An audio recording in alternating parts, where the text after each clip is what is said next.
అందరికీ నమస్కారం. సత్తెనపల్లి నియోజకవర్గం రెంటపాళ్ల గ్రామంలో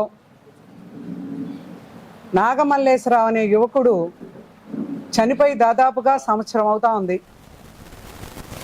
ఈ సంవత్సర కాలంలో జగన్మోహన్ రెడ్డి శవ రాజకీయాల కోసం శవాలు ఎక్కడ దొరుకుతాయా రాబందులాగా వాసన వస్తే శవం దగ్గర వాలిపోవడం ఈ మధ్యకాలంలో ఈ సంవత్సర కాలం నుంచి మనం చూస్తూ ఉన్నాం. అలాగే అందులో భాగంగానే 18వ తేదీ రెంటపాళ్ళ ఇంకో శవ రాజకీయానికి వస్తూ ఉన్నాడు.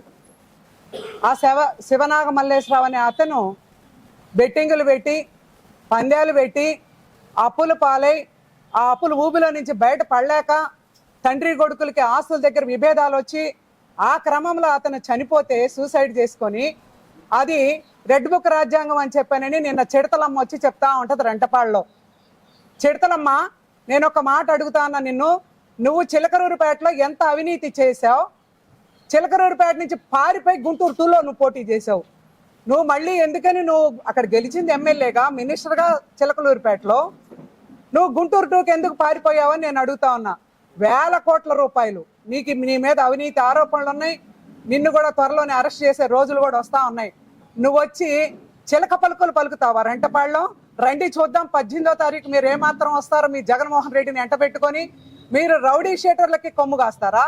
తెనాల్లో కూడా మీరు అట్లాగే వచ్చారు రౌడీ షీటర్లు పలకరించడానికి. నందిగామ సురేష్ స్టేషన్లో ఉంటే అతని దగ్గరికి మీరు పలకరించడానికి వచ్చారు.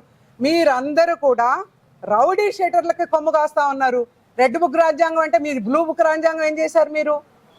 మీరు డోర్ డెలివరీ చేశారు కదా ఒక డ్రైవర్ని, ఒక దళితుడిని. మాస్క్ అడిగినందుకు ఒక సుధాకర్ని చంపేశారు కదా. ఒక 10వ తరగతి చదువుకున్న బీసీ బాలుని పెట్రోల్ పోసి తగలబెట్టారు కదా. ఇవన్నీ మీ బ్లూ బుక్ రాజ్యాంగమా చిడతలమ్మా అని రజనీని అడుగుతా ఉన్నా. బుద్ధుండాలా కొద్దిగా అన్న. నువ్వు రెంటపాళ్ళు వచ్చి మాట్లాడటానికి మీరు శవ రాజకీయాలు మానుకోండి. రెడ్ బుక్ రాజ్యాంగం అనేది చట్టబద్ధంగా మీరు ఏమైతే 2019 నుంచి 24 వరకు ఈ రాష్ట్రంలో దళితుల్ని, ఎస్సీలని, ఎస్టీలని, బీసీలని, మైనార్టీలని వేధించి వెంటబడి చంపారో అవన్నీ కూడా మీకు ఎవరైతే వేధించిన నిందితులు ఉన్నారో వాళ్ళందరినీ శిక్షించదు తప్ప రెడ్ బుక్ రాజ్యాంగం రాజ్యాంగ పరంగా పోతుంది. చట్టం కూడా మిమ్మల్ని గతంలో మీరు చేసినట్టు అర్ధరాత్రి ఇళ్ల మీదకు పోయి అరెస్టులు చేయటాలు. ఎక్కడ అచ్చెన్నాయుడు గారు శ్రీకాకుళంలో ఆయన పైల్స్ ఆపరేషన్ చేయించుకొని ఉంటే అక్కడి నుంచి ఇక్కడికి తీసుకొచ్చి 3 రోజులు తిప్పి స్టేషన్లో పెడితే ప్రాణాపాయ స్థితిలో పడ్డాడు ఆయన. ఇలా మీరు ఒక్కళ్ళేంటి, కొల్లూరు రవీంద్ర గారు, ధూళిపాళ నరేంద్ర గారు, మీరు ఎంతమందిని తీసుకొచ్చి అరెస్ట్ చేసి అర్ధరాత్రి కాడ లోపల పడేశారు. మీరు మంచి పరిపాలన చేశారు 5 సంవత్సరాలు. నేను ఒకటే చెప్తా ఉన్నా, రజనీ కానీ ఇక్కడ మాజీ మంత్రులు కానీ ఇక్కడ ఇన్ఛార్జీలు కానీ మీరేదో పెద్ద పుడుంగులాలు ఎరగదీస్తామని చెప్పని అనుకుంటే కుదరదు. చట్టం తన పని తను చేసుకుంటుంది. రౌడీ షీటర్లకు మీరు కొమ్ము కాయొద్దు. అలాగే శవ రాజకీయాలు చేయొద్దు. మీరు శవ రాజకీయాలు చేసేటట్టయితే చూస్తూ ఊరుకునేది ఈ ప్రభుత్వం కాదు. మీ అంతు చూస్తాం కూడా. ఎల్లుండి గనక మీరు జగన్మోహన్ రెడ్డిని తీసుకొచ్చి ఇక్కడ శవ రాజకీయాలు చేసి రెడ్ బుక్ రాజ్యాంగం అమలు పరిచారని మాట్లాడితే కనుక మీకు మర్యాద దక్కదు. ఇక్కడికి వచ్చే పరిస్థితి కూడా మిమ్మల్ని రానియకుండా కూడా మేము అడ్డుకుంటాం. మీరు ఏమైనా సరే ప్రజా సమస్యల మీద పనిచేయండి. ఇకనైనా 11 సీట్లకు పరిమితం చేశారు మిమ్మల్ని ఈ రాష్ట్ర ప్రజలు. సిగ్గుండాలి మీకు. అయినా కూడా మీరు ఇంకా సిగ్గు లేకుండా రాబందుల్లాగా శవ రాజకీయాలు చేస్తా ఉన్నారు. ఇకనైనా మీరు ప్రజల కోసం పనిచేయండి, ప్రజా సమస్యల మీద పనిచేయండి. అవి లేవనెత్తండి అసెంబ్లీకి వచ్చి. అంతేగాని అసెంబ్లీకి రాకుండా ప్రజా సమస్యల మీద మాట్లాడకుండా అన్ని గాలికి వదిలేసి ఇలా సంక్షేమం, అభివృద్ధి 2 కళ్ళతోటి చంద్రబాబు నాయుడు గారు, అలాగే పవన్ కళ్యాణ్ గారు, లోకేష్ బాబు గారు, అటు మోడీ గారు అందరూ కూడా ఈ రాష్ట్రానికి అన్ని వనరులు తెచ్చి ఇవాళ చేస్తా ఉన్నారు. నిన్న కాక మొన్న తల్లికి వందనం పథకం కింద ఇంట్లో ఎంతమంది పిల్లలు ఉంటే అంతమందికి కూడా వర్తింప చేస్తా ఉన్నారు. ఈ సంక్షేమాన్ని చూడలేక మీకు కుళ్ళు పుట్టి, మీకు మంట పుట్టి, కడుపు మంట పుట్టి మీరు ఈ రకంగా నిన్నొచ్చి రెంటపాళ్ళలో మీరు ప్రెస్ మీట్ పెడతారా? మీరు ఎల్లుండి రండి చూస్తాం మిమ్మల్ని. మీరు ఇంకా ఇకనైనా బుద్ధి తెచ్చుకొని 11 సీట్లు ఎందుకు వచ్చినాయా మనకి అని మీరు వెనక్కి తిరిగి చూసుకొని మీరు ప్రజా సమస్యల మీద పనిచేయండి అని మీకు చెప్తా ఉన్నా. మీరు కనుక శవ రాజకీయాలు చేసినట్టయితే మీరు ఎక్కడుంటారో చిడతలమ్మ, నువ్వు ఎక్కడుంటావో చూసుకో. నీ మరిది ఎక్కడుంటారో, నీకు తొత్తులుగా ఉన్న వాళ్ళంతా ఎక్కడుంటారు, ఎంత అవినీతి చేశారో అవన్నీ బయటికి తీసే రోజులు కూడా వచ్చాయి.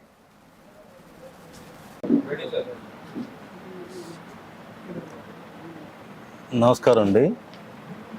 రెంటపాలలో శివనాగమల్లేశ్వరరావు ఆత్మహత్యకు, అలానే 2024 ఫలితాల తర్వాత వచ్చిన వైకాపా కార్యకర్తల ఆత్మహత్యలు అన్నింటికీ కూడా జగన్మోహన్ రెడ్డి కారణం.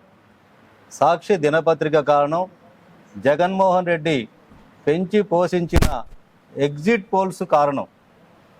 కౌంటింగ్కు ఏజెంట్లు దొరకరని, తెలుగుదేశం పార్టీ గెలుస్తున్న విషయం వాళ్ళకి సమాచారం ఉన్నప్పటికీ వైకాపా కార్యకర్తలను రెచ్చగొట్టి మనం గెలుస్తున్నాం, డబ్బులు పెట్టి బెట్టింగులు పెట్టండి, 2 రెట్లు పెట్టండి, 3 రెట్లు పెట్టండి అని చెప్పి వైకాపా ఈ బెట్టింగులకు పాల్పడి అనేక మంది ఆత్మహత్యలకు కారణమైంది.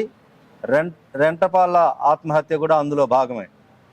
జగన్మోహన్ రెడ్డి రాజకీయం ఎక్కడైతే గంజాయి స్మగ్లర్లు, బూట్ లెగ్గర్సు, రౌడీలు, వినుకొండ డెకాయిట్లో మరణాలు జరుగుతున్నప్పుడు వాళ్ళను పరామర్శించటం, సానుభూతి తెలియజేయటం, ఆంధ్రప్రదేశ్ ప్రతిష్ట దిగజార్చటమే అతని పని. రెండవది, జగన్మోహన్ రెడ్డి వారానికో 15 రోజులకో ఒక తడ వచ్చి ఒక కుంపటి రాజేసి బెంగళూరు పోతున్నాడు. గడిచిన 5 సంవత్సరాల కాలంలో అతని పాలన లేదు. ఈ సంవత్సర కాలంగా తెలుగుదేశం పార్టీ అమరావతి, పోలవరం, ప్రపంచ స్థాయిని మరలా అమరావతి చంద్రబాబు గారి పాలన ఆకర్షిస్తున్న దశలో ఈ జోదగాళ్ళ కోసం జగన్మోహన్ రెడ్డి రావటం అనేది అతని నైతిక దిగజారుడి చర్య. ఈ జగన్మోహన్ రెడ్డి తీరు రాజకీయాల్లో ఈ రాష్ట్రానికి పట్టిన చీడని చెప్తున్నాను. రేపు రెంటపాలలో కూడా జగన్మోహన్ రెడ్డిని ప్రజలు చిత్కరిస్తారు. అతనికి ప్రజాస్వామ్య రాజకీయాల పట్ల, పార్లమెంటరీ రాజకీయాల పట్ల, ప్రగతి పట్ల అతనికి ఏమాత్రం గౌరవం లేదు. 11 సీట్లకు పరిమితి చేసినా, అతనికి ప్రతిపక్ష హోదా దక్కకపోయినా, ఆ పార్టీ అనేక చోట్ల డిపాజిట్లు కోల్పోయే స్థితి వచ్చినప్పటికీ కూడా ఇక్కడ అశాంతిని రేకెత్తించడమే తప్ప ఇంకొకటి కాదు. జగన్మోహన్ రెడ్డి ఇట్లాంటి పర్యటనలు మానుకోవాలి. ఇప్పటికైనా సామాన్య రైతు కార్యకర్తలను బెట్టింగు, జూదము, గంజాయి వైపు వెళ్లకుండా చూడాల్సిన బాధ్యత ఇతని మీద ఉంది. ఈ విషయాన్ని ఇతను తప్పాడు. ఇతని మీద, సాక్షి పత్రిక మీద, సాక్షి ఛానల్ మీద చట్టపరమైన చర్య తీసుకోవాలని చెప్పి నేను కేంద్ర ప్రభుత్వాన్ని, ప్రెస్ కౌన్సిల్ను, ఆంధ్రప్రదేశ్ ప్రభుత్వాన్ని కోరుతున్నాను. రేపు పర్యటనను తీవ్రంగా ఖండిస్తున్నాను. అందరికీ నమస్కారం. ఎల్లుండి జగన్మోహన్ రెడ్డి గారి పర్యటన రెంటపాల గ్రామంలో జరగబోతా ఉంది. ఏమండి, ఏదైనా జరిగితే ఎన్నాళ్ళకి పలకరిస్తారండి? వచ్చే సంవత్సరాలు పలకరిస్తారా? ఒకసారి ఆలోచన చేయండి. ఎందుకంటే ఏదైనా ఒక ఇబ్బంది జరిగినా, చనిపోయిన మనిషి జరిగిపోయినా 10 రోజుల్లో, 1 వారం రోజులు, కనీసం 1 నెల రోజుల్లో వచ్చి పలకరిస్తారు తప్ప సంవత్సరం అయితే ఇవాళకి కూడా మొన్న 1 నెల రోజుల్లో ఒక ప్రోగ్రాం ఇచ్చి వాళ్ళలో ఒక నాయకుడు వస్తే నేను ఒప్పుకోననే పరిస్థితుల్లో మరలా ఇంకొక రోజు 1 నెల రోజులు పెట్టడం, అటువంటి పరిస్థితులు ఎన్నాళ్ళు పలకరించాలి మనం? అందుట్లో జరిగినటువంటి విషయం, రాష్ట్రంలో 170 సీట్లు కూడా ఈ పార్టీకి, వైసీపీ పార్టీకి వస్తాయనేటువంటి ఉద్దేశంతో బెట్టింగ్లు పెట్టి అవి రాకపోయేసరికల్లా మరి ఇంట్లో ఉన్న డబ్బులు కట్టాల్సి వచ్చేసరికల్లా మరి ఏదో ఇటువంటి చేసుకొని దానికి పార్టీకి రుతుంటే ఎంతవరకు సమంజసమో ఒకసారి ఆలోచన చేయాలి. మనం నిజంగా ఏదైనా జరిగితే అలా కాకుండా బెట్టింగులు పెట్టి దాంట్లో రాలేదని ఇంట్లో వాళ్ళతోటి తగాదాలు పడి మనం ఆత్మహత్య చేసుకొని ఈరోజు దాన్ని తెలుగుదేశం పార్టీకి సృష్టించి రెడ్ బుక్ అంటే అసలు బుక్లన్నీ మీ దగ్గర ఉంటే రెడ్ బుక్లో ఏముంటుంది? నిన్న కాక మనం చూస్తూనే ఉన్నారు సాక్షి పత్రిక కొమ్మినేని శ్రీనివాసరావు ఎట్లా మాట్లాడాడో. ఎటువంటి అసలు మీరు మాట్లాడాల్సింది, మీరు సరైన పద్ధతిలో మాట్లాడరు, మీరు సరైనటువంటి అభివృద్ధి కూడా మీకు అవసరంలా. ఈ రాష్ట్రం బాగుపడాలని ఎవరు కోరుకుంటారు? ఈ రాష్ట్రం చెడిపోవాలని కోరుకున్న వాళ్ళు మీరు మొదటి వాళ్ళు. మొన్న తెనాలిలోనే తెలుస్తుంది మన సంగతి. ఏదైనా ఇటువంటి వచ్చినప్పుడు ఒకవేళ ప్రతిపక్షంగా మాట్లాడవచ్చు, కానీ మన పార్టీలో వాళ్ళని కూడా అటువంటి తప్పుడు పనులు చేయదని హెచ్చరించాలి మనం. అటువంటిది పోయి మనం ఇంకా వాళ్ళని రెచ్చగొట్టి తప్పుడు పనులు చేయించుతూ ఉంటే ఎక్కడ మనకి కంట్రోల్ అవుతూ ఉంటుంది? ప్రజలు ఎక్కడ కంట్రోల్ అవుతారు? ఇది కావాలని ఒక కుట్ర పన్ని ఈ రాష్ట్రం అభివృద్ధి జరగకూడదు, మరలో కూడా, ఎందుకంటే చూసి ఓర్చలేక కేంద్ర ప్రభుత్వం మంచి సహకారం అందించి రాష్ట్రంలో అన్ని పనులు జరుగుతా అమరావతి మళ్ళీ ఒక దశలో కొత్త రూపు దాల్చుకొని ప్రపంచంలోనే ఒక మంచి రాజధానికి రూపొందుకొచ్చి అమరావతిని చూసి ఓర్చుకోలేక, పోలవరాన్ని చూసి ఓర్చుకోలేక, ఏదైనా నువ్వు ఉండ డబ్బులని గాయ చేసినా కూడా ఏదో రకంగా రాష్ట్రానికి తీసుకొచ్చి రాష్ట్రాన్ని అభివృద్ధిలోకి తీసుకొచ్చి చంద్రబాబు నాయుడు గారి మీద అవాకులు చవాకులు పెడతా ఈ రాష్ట్రం అభివృద్ధి జరగాలని మీకు లేదా? ఒకసారి, ఎందుకంటే ఏదో బురదలు ఇప్పుడు కూడా ప్రజలను నమ్మించేటువంటి మోసం చేస్తుంది. ఇటువంటి కార్యక్రమాలు జరగకుండా ప్రజలు ఎన్నాళ్ళు నమ్మరు మనల్ని. ఒకసారి నమ్మారు, మోసపోయారు. కాబట్టి ఇటువంటివి కాకుండా ఆ ఊర్లో చాలా మంది వచ్చారు, అందరూ ఉంటారు కదా, అందరికీ తెలుసు, మీ అందరికీ తెలుసు, ప్రతి ఒక్కరికి తెలుసు అతను ఎలా చనిపోయాడు. అటువంటి వదిలిపెట్టి దానికి ఈరోజు కార్యక్రమం చేయడం ఎంతవరకు సంబంధించి మీరు ఆలోచనలు కోరుకుంటూ మీ అందరికీ ధన్యవాదాలు తెలియజేస్తాను. నమస్కారం. భారతీయ జనతా పార్టీ నియోజకవర్గ కన్వీనర్ని కట్టా శంకర్రావు నా పేరు.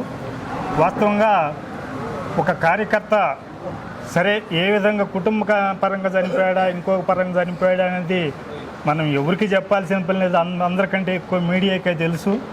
కానీ నిన్న వాస్తవంగా జరగాల్సిన దానికి విభిన్నంగా కూటమి ప్రభుత్వం ఏర్పడింది ప్రజలందరి కోసం, ప్రజాప్రభుత్వానికి బుక్కులే ఉండవు. ఇక రెడ్ బుక్ ఉండదు, బ్లూ బుక్ ఉండదు, ఇంకో బుక్ ఉండదు.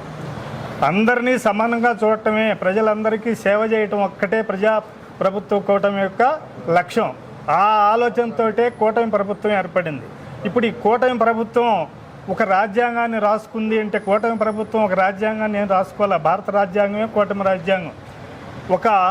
సరే జగన్మోహన్ రెడ్డి గారు ఇప్పుడు కాదు, ఆ రోజునే వచ్చి ఆయన ఎవరికైతే ఈ చిటీ పాటల్లో కానీ ఈ బెట్టింగుల్లో కానీ అప్పులున్నాడో, కొంతమంది 60 లక్షలు అంటున్నారు, కొంతమంది 30 లక్షలు అంటున్నారు, ఏదన్నా కానీ అంతకు ముందు రోజే ఆ అప్పులన్నీ ఆయన తీర్చిపోతే వాస్తవంగా ఏ బెట్టింగ్లు అయితే పెట్టమని సాక్షి ఛానల్ ప్రోత్సహించిందో, సరే పోయినసారి అవకాశం వచ్చింది, కొన్ని వచ్చినాయి అని కూడా చెప్తున్నారు. అదే ఆ ఒక్క కారణంతో వాస్తవంగా పోలీసులు ఎరాజ్ చేశారో, ఇంకొకళ్ళు ఎరాజ్ చేశారో అంటే గవర్నమెంట్ ఉంది, అప్పటి వరకు వైసీపీ గవర్నమెంటే ఉంది, పోలీసులు వాళ్ళ పక్షమే ఉండరు. కానీ ప్రజాప్రభుత్వం ఏర్పడాలంటే పోలీసులతోటో ఇంకొకళ్ళతోటో కాదు, ప్రజలతోటే అవుద్ది. ఆ రకంగా ప్రజలు భారీగా తీర్పు ఇవ్వడం జరిగింది. ఆ తీర్పుని వంచిస్తా విడుదల రజనీ గారు ఆ మాట అంటాం వాస్తవంగా రాజనీతిజ్ఞతగా అది వ్యతిరేకం. రాజకీయ నాయకులు చేయాల్సిన పని ఇది కాదు, ప్రజల్ని విమర్శించటం కాదు. ప్రజాప్రభుత్వం ఏర్పడింది కాకపోతే ఆ అప్పుల్లో ఉన్నాడు, దెబ్బతిన్నారు, వాళ్ళ కుటుంబం దెబ్బతింది, వాళ్ళ కుటుంబాన్ని ఆదుకోవాలి అనుకుంటే వచ్చి వాళ్ళ ప్రభుత్వంగా వాళ్ళ కుటుంబాన్ని ఆదుకుంటే రేపు జగన్మోహన్ రెడ్డి గారు వచ్చినా వాళ్ళ కుటుంబానికి ఎంతైతే అప్పులు ఉన్నాయో ఆ అప్పులన్నీ నేను తీరుస్తాను, ఆయన ఎవరు ఇక ఏమీ అనొద్దు, మా పార్టీ కోసం చనిపోయాడు కాబట్టి ఆయన అప్పులన్నీ నేను తీరుస్తాను అనే ఒక్క మాట చెబితే పద్ధతిగా ఉంటుంది, బాగుంటుంది. అంతేగాని ఎవరి కోసం ఎవరిని చేసింది, టార్చర్ చేసింది ఎవరు, అఫిషియల్గా టార్చర్ చేసింది ఎవరు? పోలీసులు ఇప్పుడు వాస్తవంగా రఘురామరాజు గారిని కానీ అచ్చెన్నాయుడు గారిని కానీ ఎవరన్నా కానీ పోలీసులు తీసుకొచ్చి టార్చర్ చేసింది ఆలోచన మీది. ఆ టార్చర్ ఆలోచనను ప్రజాప్రభుత్వం వ్యతిరేకించింది, ప్రజలు వ్యతిరేకించారు, అందుకనే ఈ తీర్పు ఇచ్చారు. కాబట్టి ఎక్కడా ఇటువంటి ఆలోచనలు మానేసి ధర్మంగా పోయే వాళ్ళందరికీ అందరం పూర్తి మద్దతుగా ఉంటాము. అది మీరు కూడా మీ పార్టీ కార్యకర్త చనిపోతే అతను అప్పులు తీర్చి అతని కుటుంబం నిలబట్టడానికి ఒక ఆసరా ఇవ్వండి. అంతేగాని ప్రతిపక్ష మా అధికార పార్టీని మీ ఇష్టం వచ్చినట్లు మాట్లాడితే దాన్ని సహించడానికి అధికార పార్టీ సిద్ధంగా లేదు. కాబట్టి భవిష్యత్తులో కూడా మీరు ఎప్పుడు కూడా వేరే పార్టీని విమర్శించడం కాదు, మీ పార్టీలో ఏ లోపం మూలకంగా చనిపోయాడు, అతని కుటుంబంలో వచ్చిన వ్యవస్థలో ఏ లోపం వచ్చింది, వాటిని మీరు సరి చేసుకుంటే మీ పార్టీకి మనుషులకు మీకు ఒక గుర్తింపు ఉంటుంది, అది ప్రశాంతంగా ఉంటుంది. ప్రశాంతమైన వాతావరణం నడుస్తున్న ఆంధ్రప్రదేశ్లో మళ్ళీ ఒక ఉద్రిక్తత, ఎందుకంటే అందరికీ నమస్కారం అండి. ఈ రేపు 18వ తారీఖు మాజీ ముఖ్యమంత్రి జగన్మోహన్ రెడ్డి సత్తెనపల్లి మండలం వెంటపాళ్ళ గ్రామానికి ఇచ్చేసే విగ్రహావిష్కరణకి వస్తున్నారని చెప్పి సమాచారం తెలిసింది. ఆ విగ్రహావిష్కరణ చేసే వ్యక్తి అతను ఒక రౌడీ షీటరు. పోయిన గవర్నమెంట్లో తెలుగుదేశం నాయకుల్ని కార్యకర్తల్ని గ్రామాల్లో ప్రతిదానికి పోలీస్ స్టేషన్ పిలిపించి మా నాయకుల్ని కార్యకర్తలను చాలామందిని చాలా ఇబ్బందులు పాలు చేశాడు. అయితే మన 24 ఎలక్షన్ కౌంటింగ్ రోజు 4వ తారీఖు కౌంటింగ్ జరిగింది. ఆ రోజు మరి అతనికి అంతమంది పెట్టిన ఇబ్బందులు అతనికి గుర్తొచ్చి మరి నన్ను ఏమన్నా వేస్తారని తనకు తాను అనుకుంటాడు తప్ప తెలుగుదేశం నాయకులు, ఆ గ్రామానికి సంబంధించిన నాయకులు, కార్యకర్తలు ఎవరు అతన్ని కనీసం పలకరించని కూడా పలకరించలేదు. టైం కూడా లేదండి. 4వ తారీఖు కౌంటింగ్ జరిగింది. 6వ తారీఖు అతను పురుగు మందు తాగాడు. ఈ లోపు ఏది ఇచ్చింది లేదు, ఎవరు అతను పలకరించిన సందర్భం కూడా లేదు. 4వ తారీఖు సాయంత్రం గుంటూరు వెళ్ళాడు వాళ్ళ తమ్ముడి దగ్గరికి. 6వ తారీఖు గుంటూరు నుంచి వస్తా భీమనేనివారిపాలెం దగ్గర గడ్డి మందు కొనుక్కొని తాగి ఆడే అడ్డించాడు, హాస్పిటల్ తీసుకెళ్లారు. 9వ తారీఖు చనిపోయాడు. ఎలక్షన్ టైంలో చాలా బెట్టింగ్లు కూడా పెట్టాడు. అది ఈ డబ్బులు ఇవ్వాల్సి వస్తుందని వాళ్ళ కుటుంబంలో వాళ్ళ తండ్రి కూడా ఏదో ఆస్తి నాకు ఇస్తే ఒక బెట్టింగ్ డబ్బులు వేస్తానని చెప్పి అంటే తండ్రి ఆస్తి పంచక అతను పురుగు మందు తాగాడు తప్ప రెడ్ బుక్ రాజ్యాంగం కాదు, ఏమీ కాదు. అతను చేసిందే రౌడీజం చేశాడు. అంతకుముందు రెంటపాళ్ళ గ్రామంలో అతను కుటుంబ కలహాలు, అంతకుముందు ఆర్థిక ఇబ్బందులు, కుటుంబ కలహాలను పురుగు మందు చేశాడు తప్ప తెలుగుదేశం పార్టీ వల్ల ఎటువంటి ఇబ్బంది జరగలేదు అతనికి అని తెలియజేస్తాను. పర్యటన పేరుతో ఇక్కడ వాతావరణాన్ని భగ్నం చేసి ఇదండి జగన్మోహన్ రెడ్డి పర్యటన. ప్రజలందరూ కూడా గమనించవలసిందిగా కోరుకుంటూ, జగన్మోహన్ రెడ్డి పర్యటనలు అన్నీ కూడా దుర్మార్గం, దుష్టాలోచనలతో కూడుకునేని తెలియజేస్తూ ఇంతటితో ఇస్తున్నాము. జై హింద్, జై తెలుగుదేశం. అందరికీ నమస్కారం. ఎల్లుండి సత్తెనపల్లి మండలం రెంటపాళ్ళ గ్రామానికి మాజీ ముఖ్యమంత్రి జగన్ గారు వస్తారని చెప్తా ఉన్నారు. దానిలో భాగంగా నిన్న రెంటపాళ్ళ గ్రామానికి వైసీపీ నుంచి మాజీ మంత్రులు, నాయకులు వచ్చి నాగమల్లేశ్వరరావు వేధింపులు, అటు పోలీసులు కానీ, ఇటు తెలుగుదేశం కానీ, ఇటు జనసేనల వేధింపులు పడలేక ఆ ప్రయత్నం చేసుకున్నారని చెప్పారు. కానీ అది వాస్తవ విరుద్ధం. దానిలో తెలుగుదేశం పార్టీకి కానీ, అట్లానే జనసేన పార్టీకి కానీ, తెలుగుదేశం కానీ, పోలీసులు కానీ ఏమాత్రం సంబంధం లేదు. ఎందుకంటే కౌంటింగ్ 4వ తారీఖు అయింది. 4వ తారీఖు ఉదయం పోలీస్ డిపార్ట్మెంట్ వాళ్ళు అటు నాగమల్లేశ్వరరావుని కానీ, తెలుగుదేశం వాళ్ళని కానీ స్టేషన్కి పిలిపించారు. ఊళ్ళో గొడవలు కావద్దని, గెలుపు ఒకటొచ్చినా గొడవలు జరుగుతాయనే ఉద్దేశంతో ముందు జాగ్రత్తగా ఒకళ్ళిద్దరు తీసుకొచ్చారని చెప్పారు. తర్వాత మధ్యాహ్నానికి ఫలితం తేలింది. అప్పటికి కూడా ఆ రోజు కూడా వాళ్ళందరూ చెట్ల కిందే బయటే ఉన్నారు. తర్వాత మరుసటి రోజు సాయంత్రానికి మరి ఇటు తెలుగుదేశం నుంచి తీసుకొచ్చిన వాళ్ళు కానీ, ఆ గెలుపు సందర్భంగా కొంచెం చిన్న గొడవలు అయినప్పుడు ఆ గొడవలను తీసుకొచ్చిన వాళ్ళు కూడా వాళ్ళని కూడా పంపించారు. అందరినీ పంపించారు. పంపించిన సందర్భంలో నాగమల్లేశ్వరరావు గుంటూరు వెళ్ళాడు, ఊర్లోకి రాలేదు. గుంటూరు నుంచి మరి 6వ తారీఖు ఉదయం వస్తూ మరి ఆ గుంటూరు నుంచి సత్తెనపల్లి మార్గంలో ఎక్కడో పురుగు మందు తాగాడని చెప్పి అటు నుంచి అటు గుంటూరు హాస్పిటల్కి తీసుకెళ్లారు. అసలు ఊర్లోకి కౌంటింగ్ మొదలైనాకనే తను చనిపోయిన తర్వాత ఊళ్ళోకి రావడం తప్ప ఊర్లోకి రాలేదు. ఊర్లోకి రాని మనిషితో తెలుగుదేశం వాళ్ళు ఏం చేయలేదు. ఎక్కడ చిన్న సందర్భంగా కూడా లేదు. తెలుగుదేశం పార్టీకి ఏమాత్రం సంబంధం లేదు. అదేవిధంగా పోలీసులు కూడా వేధించిన సందర్భం ఏమీ ఎక్కడ లేదు. వాళ్ళు మర్యాదగా కూర్చోబెట్టి ఆ సాయంత్రానికి పంపించారే తప్ప అట్లాంటి ఎక్కడ వేధింపు కూడా లేదు. తెలుగుదేశం పార్టీకి సంబంధం ఉందన్నా, లేకపోతే జనసేన పార్టీకి సంబంధం ఉందన్నా ఇదంతా కరెక్ట్ కాదు. రేపు మరి జగన్మోహన్ రెడ్డి గారు వచ్చి కూడా తెలుగుదేశం పార్టీ మీదో లేకపోతే పోలీస్ డిపార్ట్మెంట్ మీద అంటామంటే కేవలం అదంతా వాస్తవం. ఇది ఉన్న వాస్తవం.